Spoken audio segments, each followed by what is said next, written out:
Ganesh housing के हालिया तिमाही नतीजों में एक बड़ी ही दिलचस्प बात सामने आई है।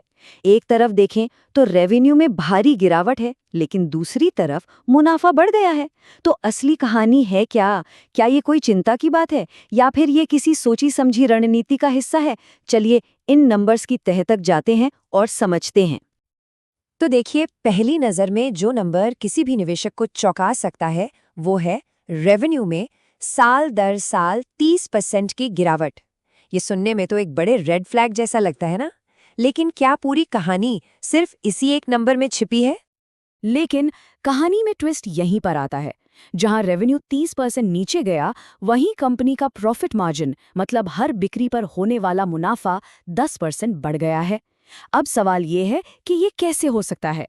यही वो पजल है जिसे हम आज सॉल्व करेंगे और ये हमें सीधे कंपनी की स्ट्रैटेजी तक ले जाएगा।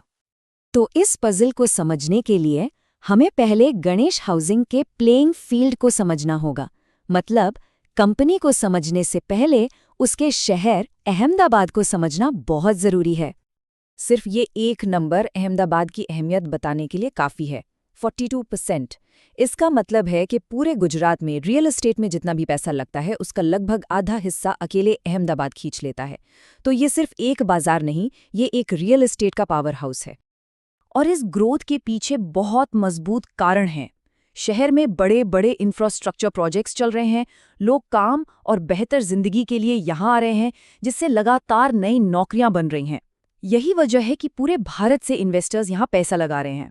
और एक और खास बात, अब खरीदार गणेश हाउसिंग जैसे बड़े और भरोसेमंद यानी ब्रांडेड डेवलपर्स को ज्यादा पसंद कर रहे हैं।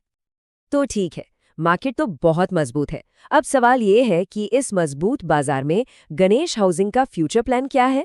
इसका जवाब छिपा है कंपनी की प्रोजेक्ट पाइपलाइन में, जो उनके फ्यूचर ग्रोथ के 4 मजबूत पिलर्स पर टिकी है। चलिए एक एक करके इन्हें समझते हैं। ये टेबल एक तरह से कंपनी की पूरी स्ट्रैटेजी का निचोड़ है। प्रीमियम घर बेचने से लेकर कमर्शियल स्पेस को किराए पर देने और जमीन बेचने तक इनके पास एक बहुत डाइवर्सिफाइड पोर्टफोलियो है। Malabar retreat, million mines SEG, one Thaltej और गोदावरी टाउनशिप, ये 4 नाम आने वाले सालों में कंपनी की ग्रोथ की कहानी लिखेंगे।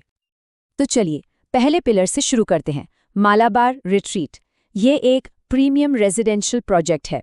मतलब ये उन खरीदारों के लिए है जिन्हें क्वालिटी चाहिए, ब्रांड चाहिए और जो उसके लिए अच्छी कीमत देने को तैयार हैं। और जमीन पर काम काफी तेजी से चल रहा है। कंस्ट्रक्शन 43% पूरा हो चुका है और वो भी तय समय से आगे। सैंपल फ्लैट्स भी अब खुल चुके हैं, जिसके बाद से करीब 30% यूनिट्स की बुकिंग भी हो चुकी है। तो कह सकते हैं कि शुरुआत काफी सॉलिड हुई है। घर बनाने के अलावा कंपनी का दूसरा बड़ा दाव है कमर्शियल स्पेस पर।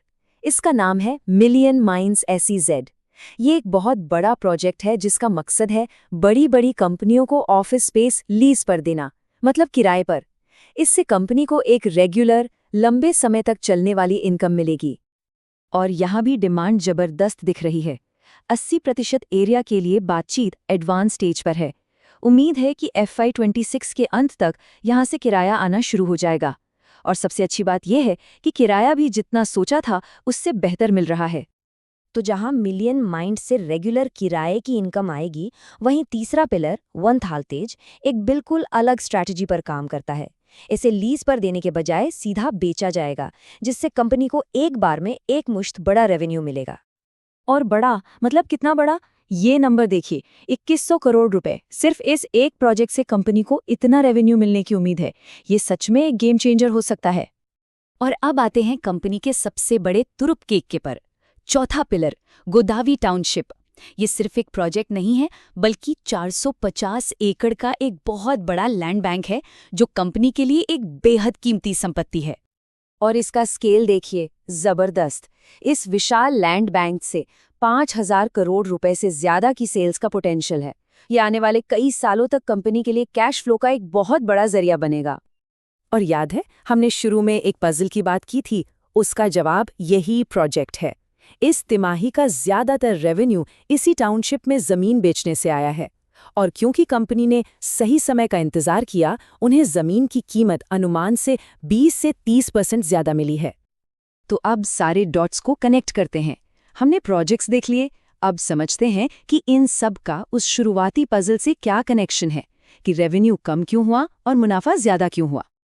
देखिए, ये सीधा मैनेजमेंट का बयान है जो उनकी स्ट्रैटेजी को साफ कर देता है। उन्होंने जानबूझकर प्रोजेक्ट्स में देरी की। क्यों? ताकि उन्हें तब बाजार में लाया जाए जब डिमांड सबसे ज्यादा हो। ये जल्दी बेचने की नहीं, बल्कि सही समय पर बेचने की स्ट्रैटेजी है। तो नतीजा क्या निकला? सीधा सा जवाब है ज्यादा मुनाफा। इंतजार करने का फायदा ये हुआ कि गुधावी में जमीन ज्यादा कीमत पर बिकी। इससे भले ही एक तिमाही में रेवेन्यू कम दिखा, लेकिन हर बिक्री पर मुनाफा काफी बढ़ गया। और यही वजह है कि रेवेन्यू गिरने के बावजूद मार्जिन में उछाल आया। और मैनेजमेंट भविष्य को लेकर बहुत कॉन्फिडेंट है। इस तिमाही के नंबर्स के बावजूद उन्होंने मुनाफे में सालाना 30% की चक्रवृद्धि वृद्धि दर यानी CAGR बनाए रखने का टारगेट दिया है। ये उनकी लॉन्ग टर्म स्ट्रैटेजी में उनके भरोसे को दिखाता है। चलिए, अब इस पूरी कहानी को संक्षेप में समझते हैं और बड़ी पिक्चर को देखते हैं। तो कहानी कुछ यूं है। एक तिमाही में रेवेन्यू गिरा जो चिंताजनक लगा, लेकिन असल में ये एक स्ट्रेटेजिक फैसले का नतीजा था।